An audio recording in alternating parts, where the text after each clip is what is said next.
Hello students, welcome to Easy Science YouTube channel. Please do subscribe to Easy Science YouTube channel and click the bell icon. You will never miss an update from my channel. Let's move on to the class today. In today's class, we will discuss about the parts of the respiratory system in detail. So, what's our class today? Parts of respiratory system.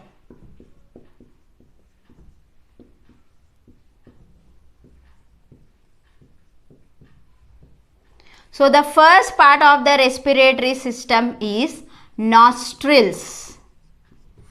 Yes, the nostrils. These are the first part of the respiratory system which are present above the upper lip.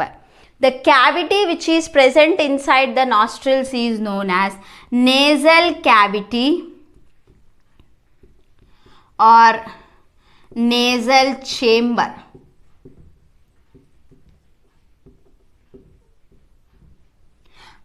These two cavities, there are two cavities. So chambers or cavities are separated by two chambers or separated by septa.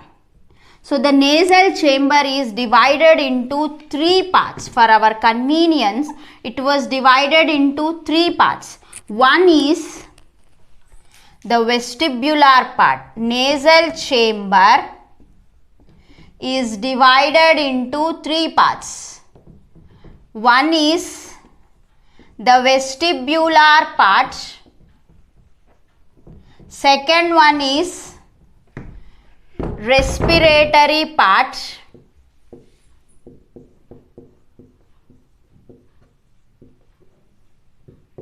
And the third one is olfactory part.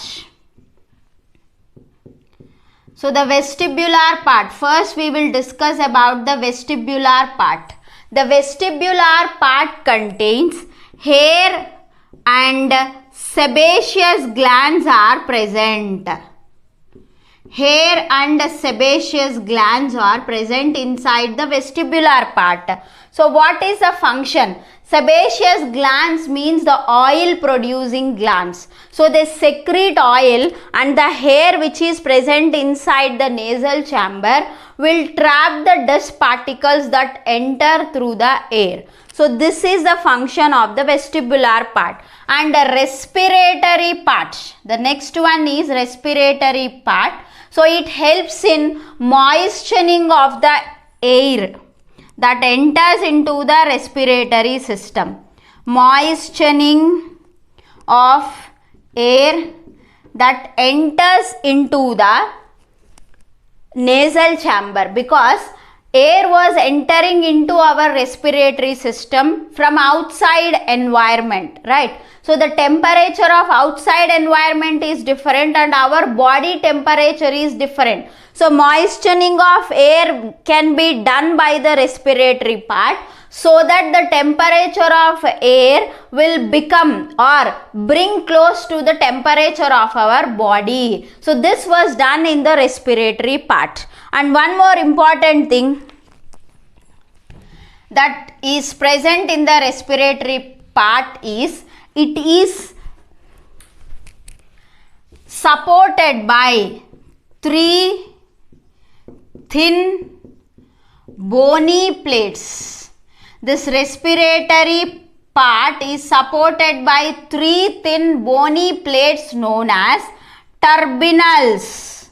The bony plates are known as turbinals or conchae.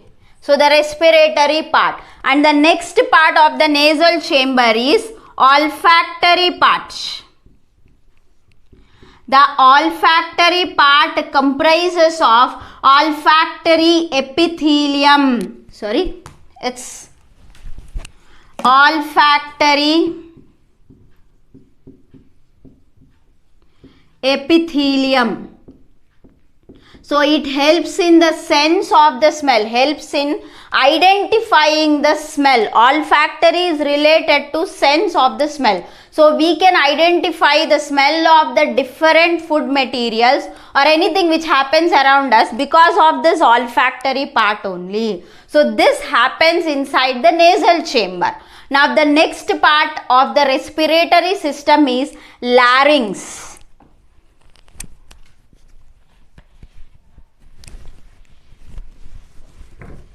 So next part is larynx.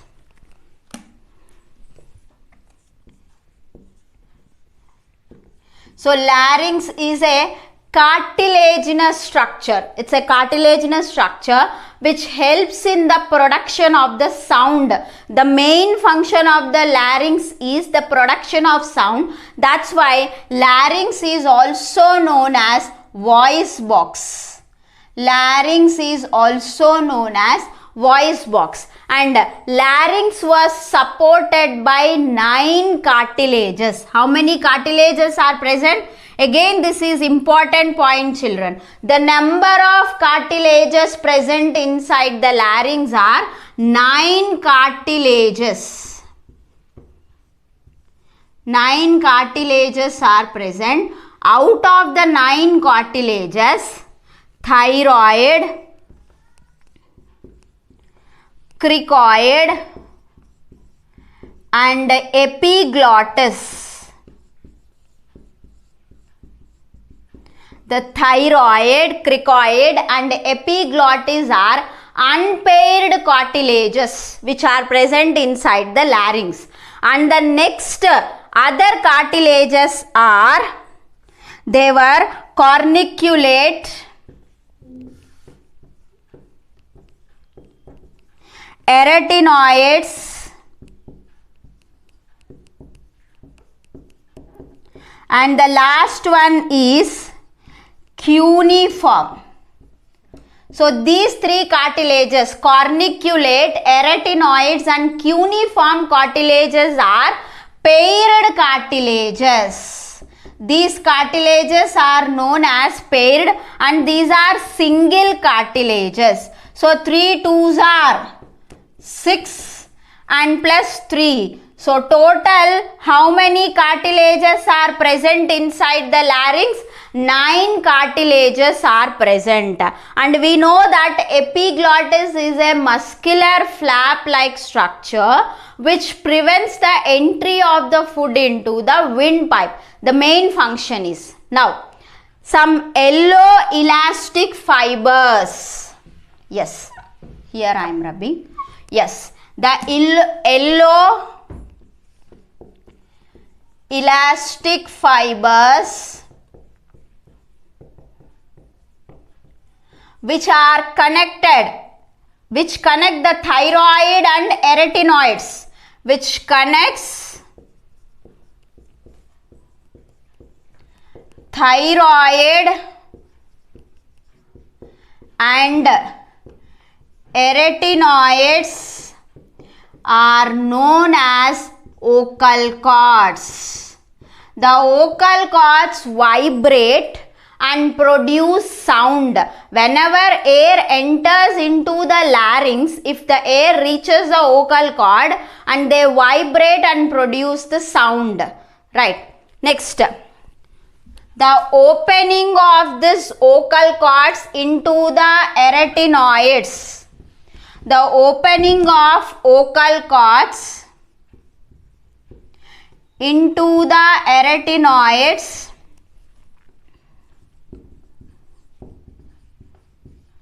is known as rima glottidis.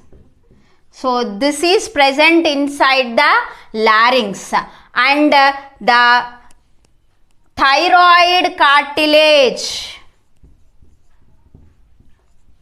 Thyroid cartilage contains Adam's apple, which is very peculiar in male children, and in case of the male, the vocal cords are long and thick produces low pitch sound, and in case of the female, these vocal cords are short and thin, produces high pitch sound. So this is about the larynx. Larynx is a cartilaginous structure which helps in the production of the sound. That's why larynx is also known as voice box. So the next structure of the respiratory system is trachea.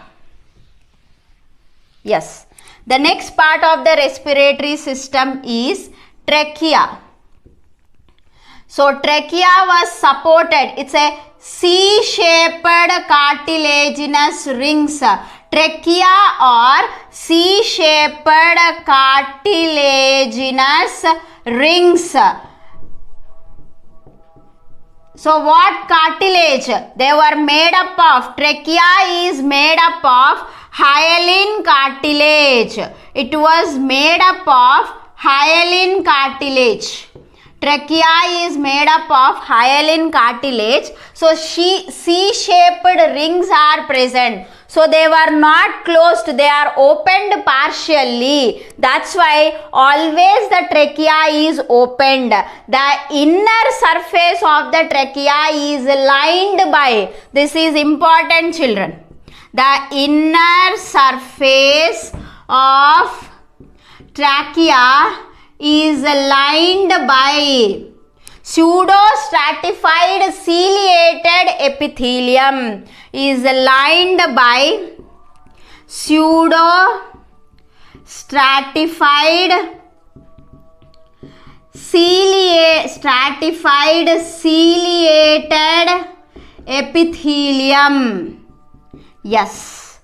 So this is about trachea. Trachea present in the middle of the thoracic cavity. It was extended till the middle of the thoracic cavity. Now the next part of the trachea. We know that trachea extended till the middle of the thoracic cavity. Right? Yes. So middle of the thoracic cavity, at the middle of thoracic cavity, and at the fifth thoracic vertebrae. Yes, trachea is divided into primary bronchi. Trachea is divided into primary bronchi, divides into two parts. These two together called as primary bronchi, and enters into the left and right lungs. Enters into the left and right lung.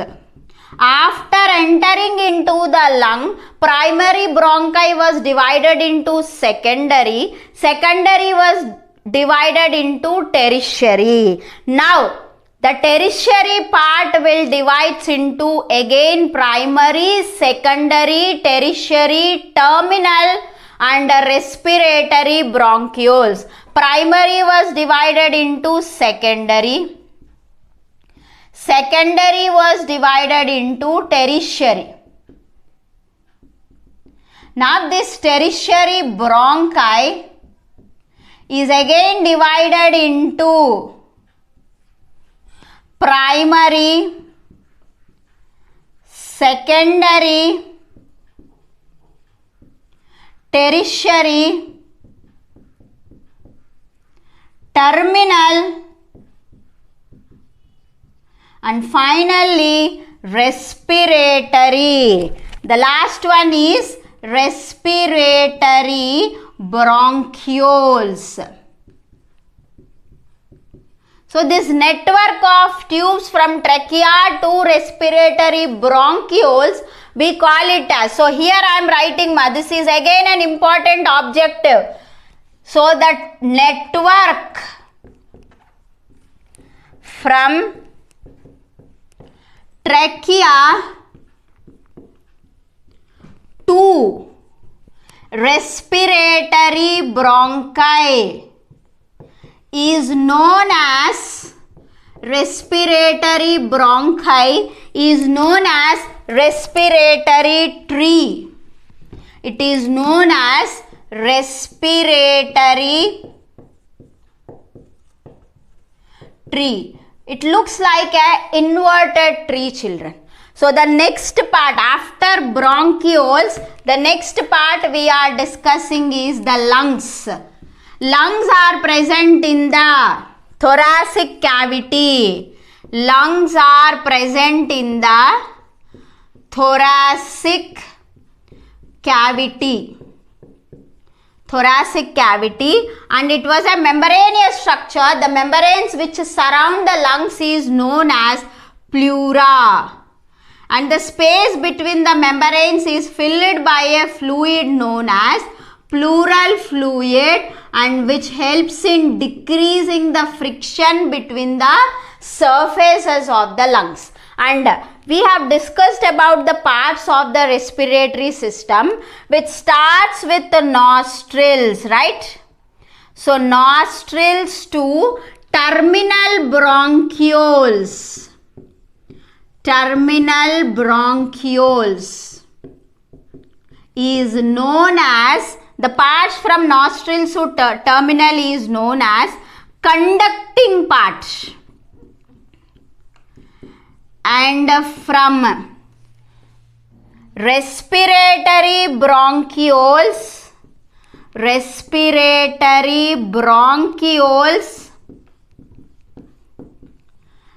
to alveoli is known as respiratory part.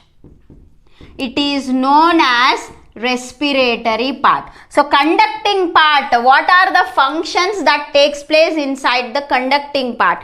Trapping of the dust particles which enter into the respiratory system through air, moistening of air, bringing the temperature of the air close to the temperature of the body will be takes place inside the conducting part, and bringing the oxygen and removing the carbon dioxide will takes place, conduction part. Respiratory part, what happens? Oxygen will enters into the blood and carbon dioxide from blood comes out and goes outside through the nostrils. So actual diffusion part, absorption of oxygen and removal of carbon dioxide will be takes place inside the respiratory part. And the lungs were present inside the thoracic cavity, already we discussed, right? And this was supported dorsally by vertebral column and ventrally by sternum, sides by ribs, and the lower part was supported by the dome-shaped diaphragm. Yes. So these are the structures which supported the lungs. Any change in the thoracic cavity will lead to change in the lung capacity. This type of arrangement, small or any slight changes in the thoracic cavity will changes the volume of the lung. This type of arrangement is necessary for breathing because any direct change of capacity of lung is not possible. That's why in order to change the lung capacity, first the thoracic cavity will changes. So this is about the parts of our respiratory system. Each and every part we have discussed.